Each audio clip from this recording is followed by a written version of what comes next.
Welcome to the Talking Transformation podcast, presented to you from the Western Cape Pod Bunker, located here in the heart of Cape Town, South Africa. This pod is presented to provide a platform and a voice for built environment professionals and interest groups who are working towards transforming the places and spaces here in South Africa.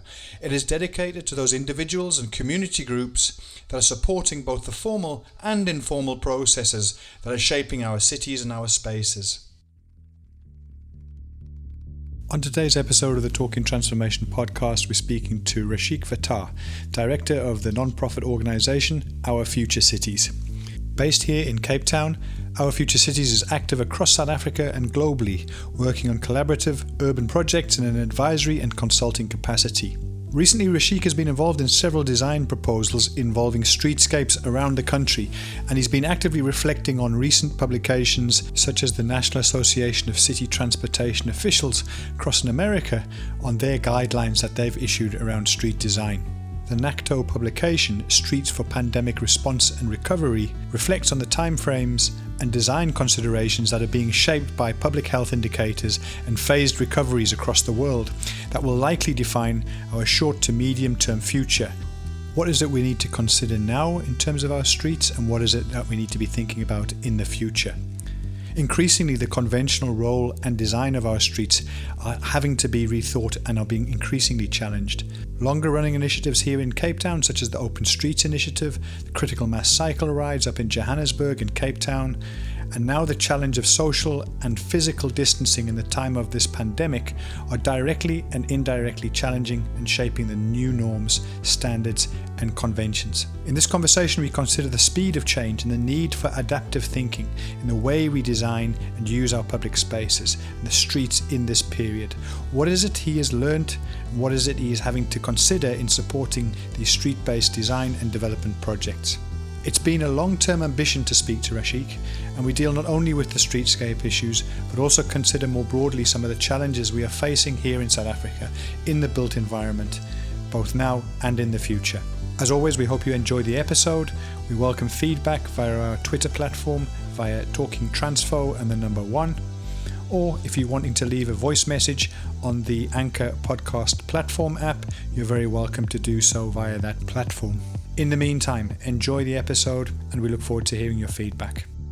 So it's a Tuesday afternoon, it's approaching 6 o'clock, and across in eThekwini in Durban, I've got rethought on the line. Rashik, how are you keeping? What you been up to? I'm great, thanks for having me. I've been up to a lot, as always. I was in Cape Town for part of lockdown and traveled for work purposes to Durban for most of the rest. And but I'm keeping well, especially with all of this remote working and sort of a change of scenery to Cape Town. Well, I can well believe that. I'm not sure what the weather's like there in Durban this last few weeks, but it's certainly changeable here in Cape Town right now as we're hitting winter. Some good rain, but it really is good to speak to you, Rash. I know it's one of the conversations I've been wanting to have with on the podcast for quite some time now, and I really appreciate you taking some time out from your work schedule there and spending a bit of time with us. So let's talk a bit about Our Future Cities, Rashik. What is it? Tell us a bit about what the reason for being of that this non-profit organisation that you've taken from nothing in less than a decade to something that's really got some clout. You've got global presence in terms of social media and so forth. You have very strong partnerships around the country, on the continent and globally. I think in many respects we share, in terms of the podcast rationale and what you're about, we share quite a number of common themes. But I'd like to hear from you as the director and the founder. How did it come about, and what is it that led you to take on this Our Future Cities initiative?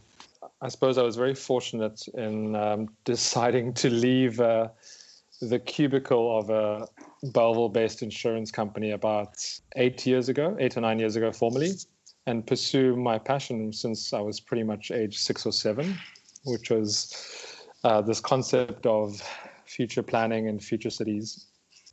And at the time, academically trained in actuarial science, and had given part of my soul to 5 years of that at UCT, and then 4 years of exams and working at an insurance company after that. But sort of my love for cities and what they could be, I was lucky in that I lived sort of 2 neighborhoods away from the Wingfield Olympic Park, which was a proposal in the 94 to 97 era of Cape Town's Olympic bid to become, well, the Olympic Park and some of the main facilities. And seeing that image in the newspaper is really was the start of a, not to give my age away, but probably a 25-year love for the possibilities of, in particular, Cape Town, which is one of my favorite cities in the world. And reached a point where 2 years into my corporate career, I started a Twitter account and blog, and then, I think at the sort of towards the end of the 4th year, I decided that if I was to have a fulfilled life and to have such a very clear calling, I should at least be brave and leave the stability of an income and the, I suppose, a lucrative remuneration pathway of actuarial science and give this blog, which was called Future Cape. And at the time, at that point, it had assembled a couple of thousand of Twitter followers and was very much focused on being sort of an engagement platform, I suppose, like the Municipal Art Society or in New York or Spur in San Francisco. Social media and events and tours and discussions around future cities or around the future of the city. And that's, over the last 10 years, really just matured into an advisory organization, a collaborative organization, which fortunately also earns revenue from projects and is commissioned and sometimes is the lead partner, sometimes is a background or a research partner. Yeah, so there was never really a founding moment, but a decision one night to call a blog Future Cape Town and leave a seemingly stable corporate career. It's a fantastic story, Rashik. I'm reminded, having looked at your LinkedIn profile, this idea of the journey from an actuarial science background to planning and the built environment more generally, and it's a great story. You mentioned a couple of those sort of blogs around the world. Were those some of the inspirational sort of role models that you were looking to at that stage? Or Twitter in 2010, I'm guessing, was quite different to what it is now, and that whole social media space. How did you see that as the opportunity to sort of move across from, as you say, the stability to a future of uncertainty at that stage? The organizations that were out there were many other, what I would say, future Cape Towns in the Netherlands, in the US. They were generally very well donor funded. Our Future Cities is not donor funded and has never been, which is a good and a bad thing. They usually existed in very mature democracies. Some of them even received government funding, which in South Africa wouldn't be comfortable. You'd be quite constrained in facilitating debate when you're receiving government funding of any sort. The sort of social media following and the website, the idea was to be a platform and sort of online magazine. I think the vision was always clear, and it's evolved and matured quite a bit. But I think when you look at the Municipal Art Society, they've been around for decades. When you look at Spur in San Francisco, they've been around for a long time. I think it was just sort of the idea was a non-partisan, creative and open space to demystify planning, development, urbanism. And you could imagine an outsider like myself, was sort of always at the back of the room in those discussions. And many people don't really know that they can be part of those discussions or go to these events if they're not qualified in a particular planning or urbanism field. The switch from career to career, I always say, was a switch towards back to my passion. I have folders and books from age 7, 8, 9, scanned and printed photocopies of plans and information about things. So I suppose for me, it was always a return. And the decision was, I had this weekend where I made the decision to leave that career and try what I suppose I was called to do.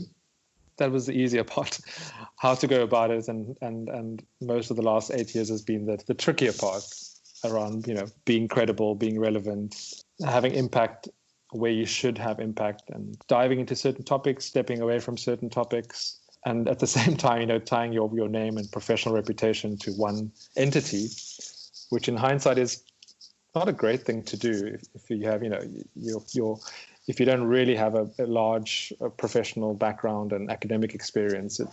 Your name and the integrity of that name is really all you have to go on from one project to the next. So I think that's the last 8 of the last 10 years has been trickier than the decision to change careers, I suppose. Thanks for sharing that. It makes a lot of sense. And I think it, like many of us, it's that trying to find relevance, trying to find the rhythm that takes us forward and answer some of these difficult and complex challenges. I'd like to bring us to this space that we're in now. Rashik, we spoke right at the beginning of the lockdown period, if I remember correctly. It was probably that first week, and we'd been chasing each other around, trying to pin each other down for a chat. And we talked, and you were here in Cape Town at that stage, and now you're there in Durban. You've actually got a fairly unique perspective, given that you've seen lockdown from both a Cape Townian perspective as well as a Durban perspective, notwithstanding that for much of that would have been fairly confined. But I mean, what have your observations been in this period? How do you think that communities and the built environment professionals in particular have responded to this challenge and both the challenges and the opportunities that it presents? I would like to add that I also had a glimpse of Colesberg and the parts of the Karoo during lockdown. Beautiful part of the world. Beautiful part of the world if you're passing through. My perspective of the two cities. Look, I think at the beginning there was a lot of discussion and a need for webinars and staying connected to debates about cities. I don't think there's been a big response in terms of real action. And I don't think that the built environment professionals and communities have done enough to advocate to various spheres of government around what should be happening in cities. And I think that's mainly because lockdown and the Disaster Management Act brings a particular kind of order and states-led environment where everyone, first of all, is locked down, is limited, and anything out of the ordinary is simply not entertained. It was not the time to take over a street and have a street festival or to break any rule. The very essence of cities around gathering and bringing people together gets shut down by the impacts of COVID and South Africa's strict lockdown. I think what I've found, and I suppose this is a thought which is crystallized towards the latter part of the lockdown, is really just advocacy of what already was advocated for before. Fortunately, in the particular way that COVID has affected our lives, there was an article by, I think it's somebody called Rogier van der Berg, who I think was involved in UN Habitat and now works for the World Resources Institute, who covered 5 key lessons for cities going forward in this sort of COVID world. And they really are essentially what everyone's been talking about and what we've been advocating before. If you head to the Our Future Cities website and look at our services page, it's pretty much what people have been speaking about: a greater quality of housing, dense informal settlements which are well serviced and could become more dense in more sustainable ways through second and third stories. We're talking about inter-regional, inter-city collaboration in a very practical way, perhaps in ways that we only learned through the water crisis, where Cape Town has to get water from a different municipality and has to find an arrangement to get water or to share resources. We're seeing lots of discussions around streets, and many mayors around the world, for very little money, have been scoring lots of political points with pop-up yellow and blue bicycle lanes and closing of streets to vehicles and allowing essential service workers extra priority. We've been hearing lots of discussions around more public space, better public space, more dignified, cleaner accommodation, and more flexible work hours, which links to the discussion around demand for transport and flexi time. And suddenly we've been forced to sort of, apart from remote work, do the things we've always been talking about, switch our teams to become more agile and responsive online, while advocating from home for the way the city should be, which is the way it should have been before. So I think that's what I've observed, is unless there is more energy to tackle the various obvious challenges, and I'd like to sort of add our informal economy, which always gets forgotten about in times of crisis, and our lack of the use of data to identify informal traders and informal economy, how to direct support and stimulus packages, not just to big corporations and companies that even know how to fill out loan application forms. But again, we miss the majority by not having data of where people are, what their businesses are. And on the other side, we've learned about the strength of communities, which again, we knew through the water crisis that where relationships had broken down between religious institutions, faith-based organizations, charities, and city governments, who at times have sort of discarded these entities, had to be reestablished through the water crisis as a way of communicating with large numbers of people. And again, with COVID, we've seen that despite large criticism of our health system, our healthcare support system through communities and clinics, through NGOs, through the likes of Doctors Without Borders, through our HIV and TB healthcare support systems, that it's quite resilient and strong, that those networks, and I always call them, gazebo hospitals and testing stations, that way of working has been with South Africa for such a long time, that agility and flexibility, that the strength of community and community-based communication, again, has risen to the top as being essential. And that perceived or real level of arrogance and dictatorship leadership style of some governments had to be humbled, because it's really come down to support for people who are most needed, who most need support and are most vulnerable in the most practical ways. And social grants, good healthcare access to screening and testing, decent, safe public transport that's not overcrowded. So that's a really long answer on what I've observed. It's a return to the things we know and the things we haven't done, and the things that we've done well and should continue to do well. Have you come to any sort of new conclusions or reinforced the ideas of what the role of non-governmental organizations or non-profit organizations such as yourself is in trying to partner, collaborate with the different role players, whether it's government, the communities, the private sector, academia, etc.? Any further thoughts on how these things can work together in a more effective way, and what needs to be done more of and what needs to be done perhaps less of? I think two or three things. The first being that I'd sort of say non-government organizations rather than non-profit, but non-government organizations are real partners for change, and but you can't collaborate and partner when you're coming from a different resource base. So a very small organization with very few resources that has a large impact needs more resources to partner and collaborate.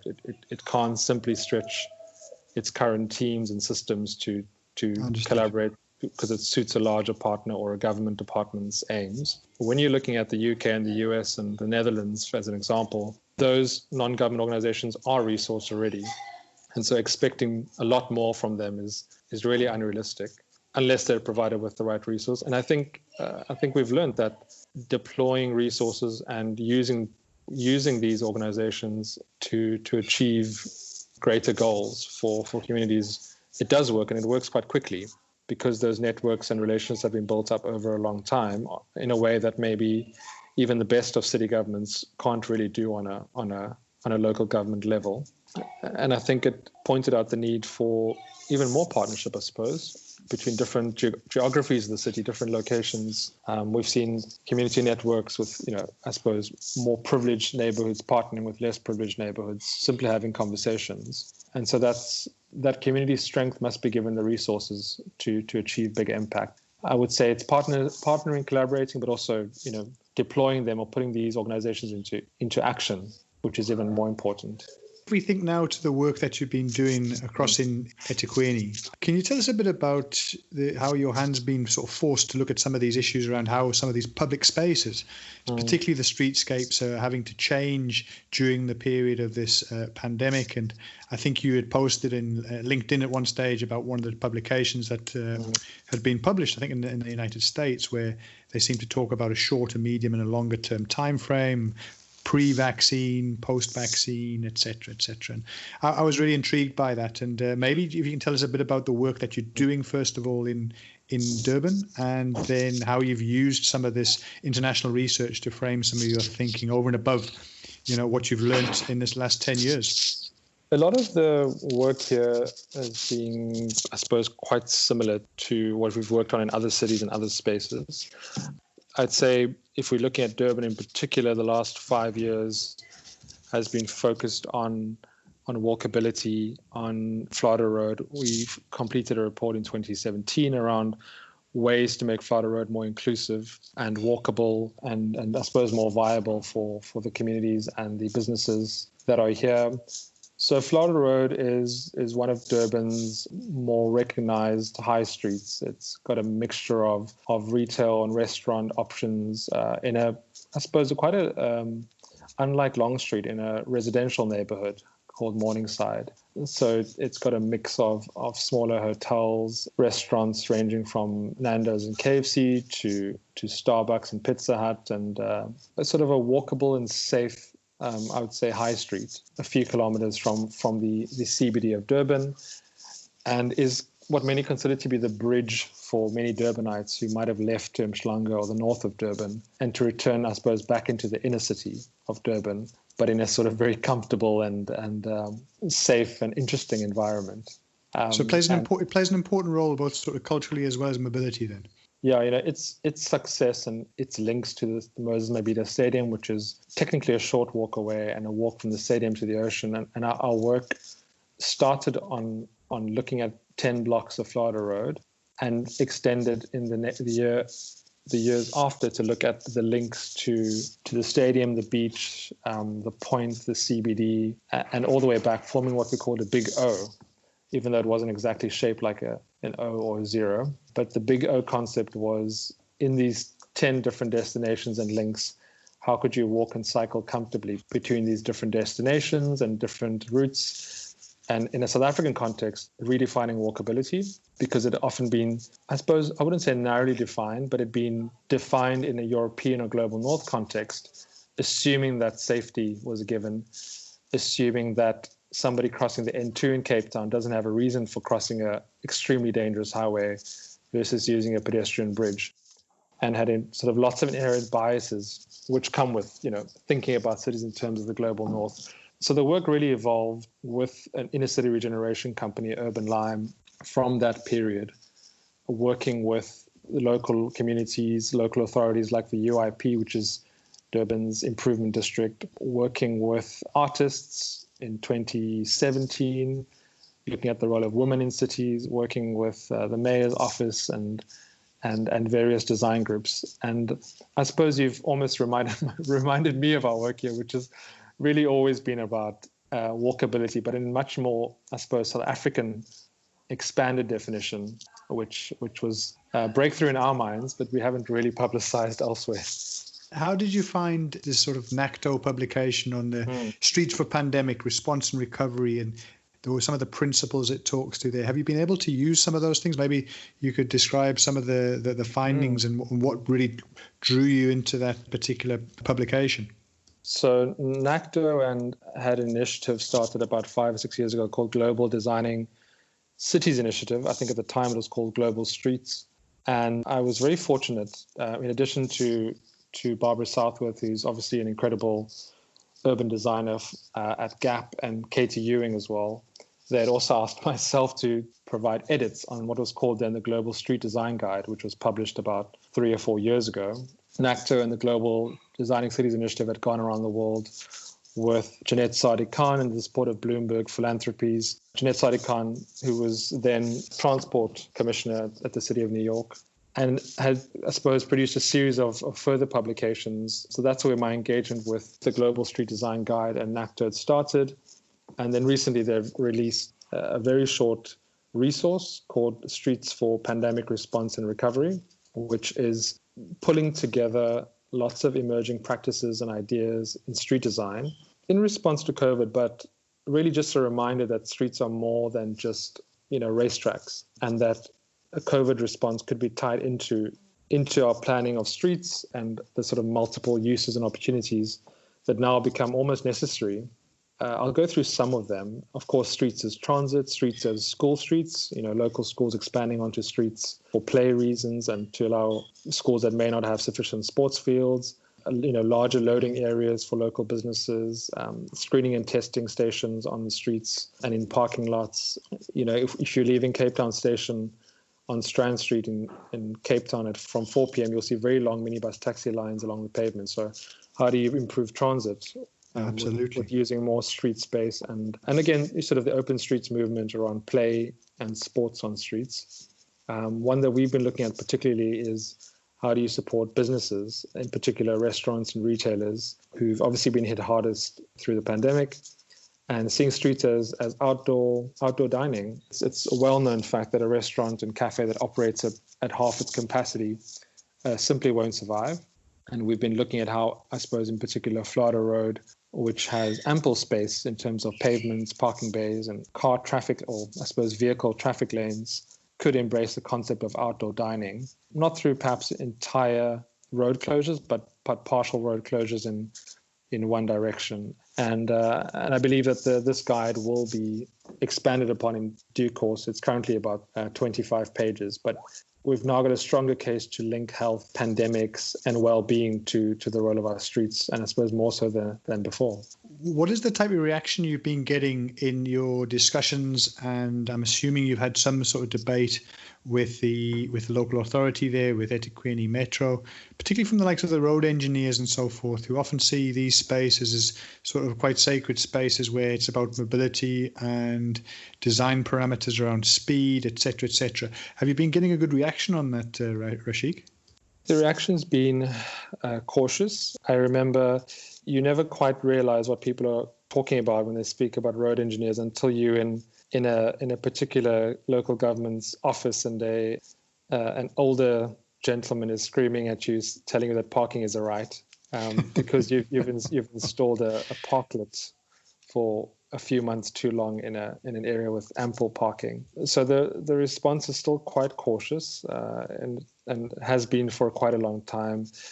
And I think it stems from not just the last few years, but even way back 5, 6, 7, 8 years, where tactical initiatives really are both frowned upon, are feared, and are made very difficult to achieve, even when there is existing funding in place.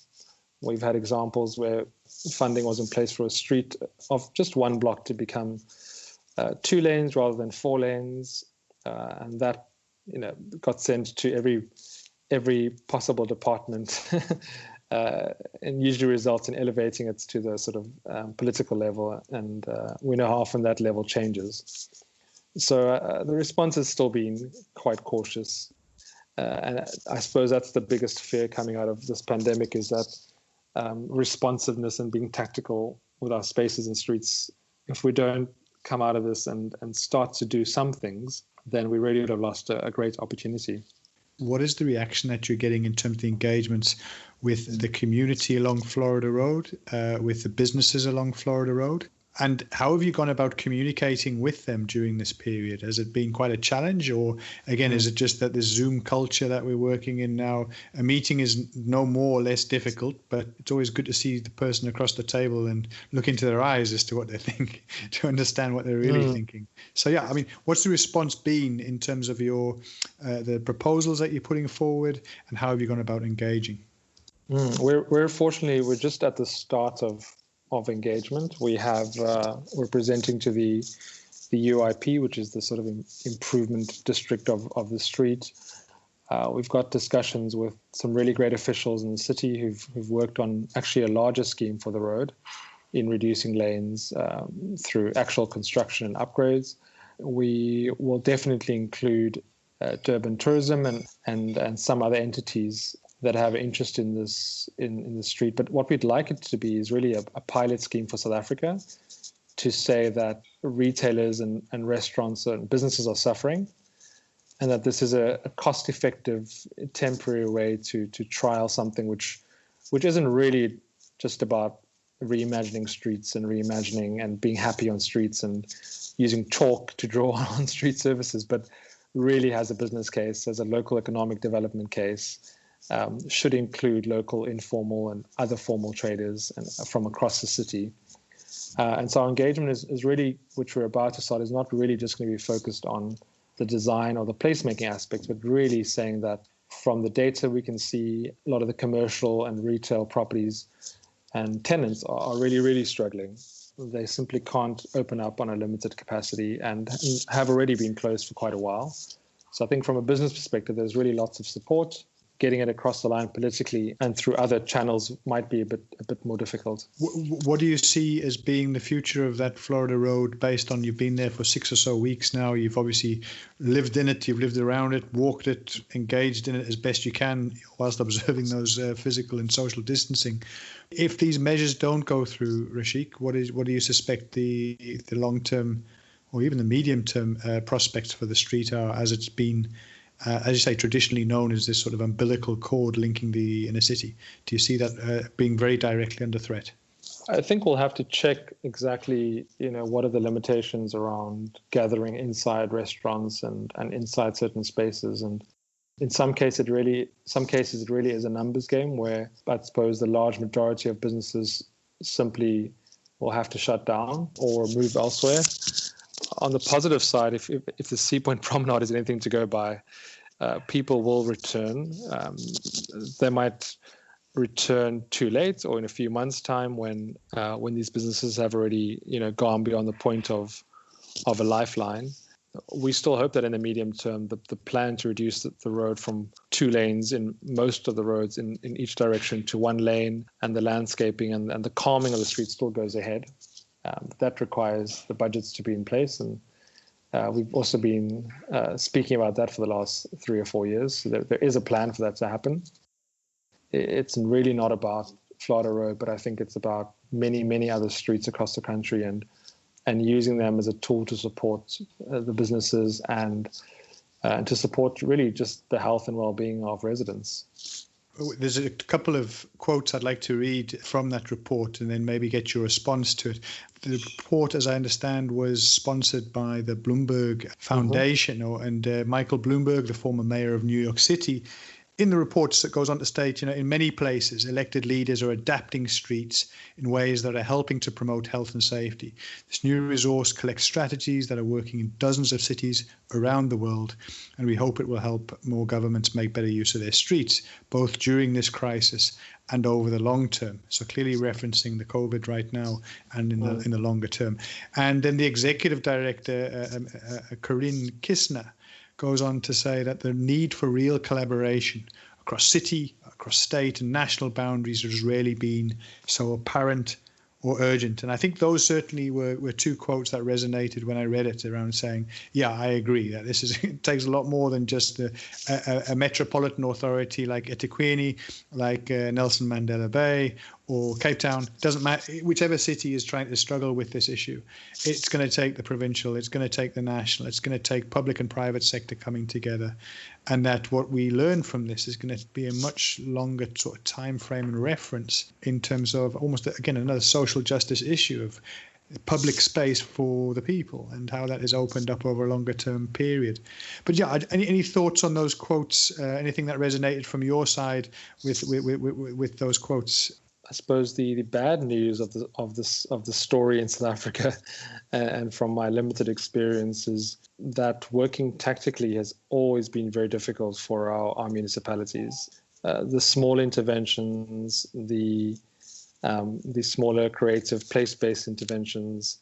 We're accustomed to big infrastructure spend.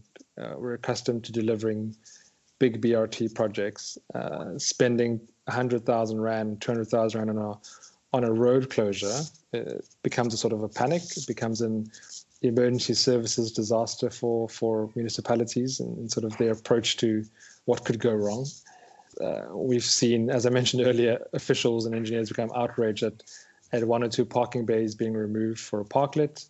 Really, if COVID does not switch on the lights and see that mental cultural shift in governance rather than government, then we won't have our cities becoming responsive like the Milans and Paris and Barcelona's of the world, various other cities. And our arguments have always been around cost.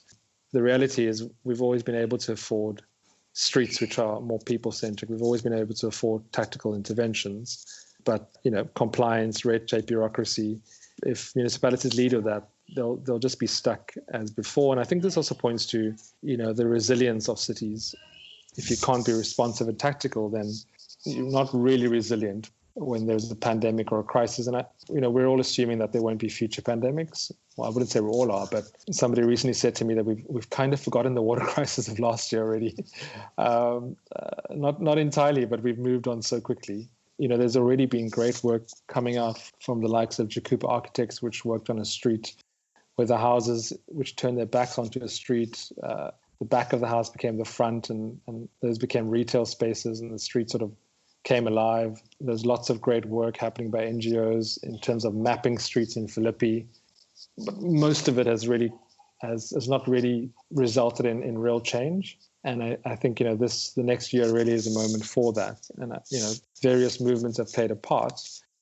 But as I said, if that light does not switch on, we're simply not able to engage in these global conversations, which are not just global north conversations. We've seen Bogota, overnight adding miles and miles of temporary cycle lanes. And it's really not about the cycle lanes, to be honest. It's not really about who's got the longest and the most colorful it's the culture in which a city sees itself as an agent to improve what it can in a particular situation. And we've really yet to see that. And so I'm quite hesitant to make it about Florida Road or Spin Street in Cape Town or a Charles Marais in Belleville CBD. It's the leadership and the mental and cultural shift in the role of tactical approaches to challenges. And we simply don't have I wouldn't say a generation of leadership, but a culture and a set of leaders that are willing to take some chances. I want to thank you for your time and your reflections on the work that you're doing there in eThekwini. I think the point you make is very, very valid. It's not about eThekwini and Florida Road. It's more of the broad conversation. Where can people find out more about the work that you're doing there and more generally with our future cities?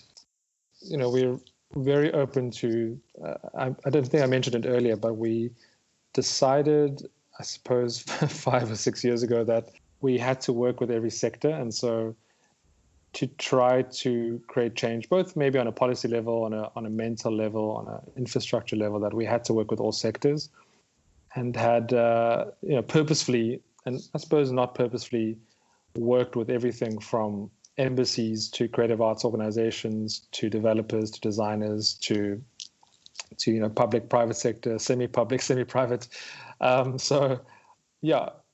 We are open to the sort of the wild and wonderful and ambitious projects.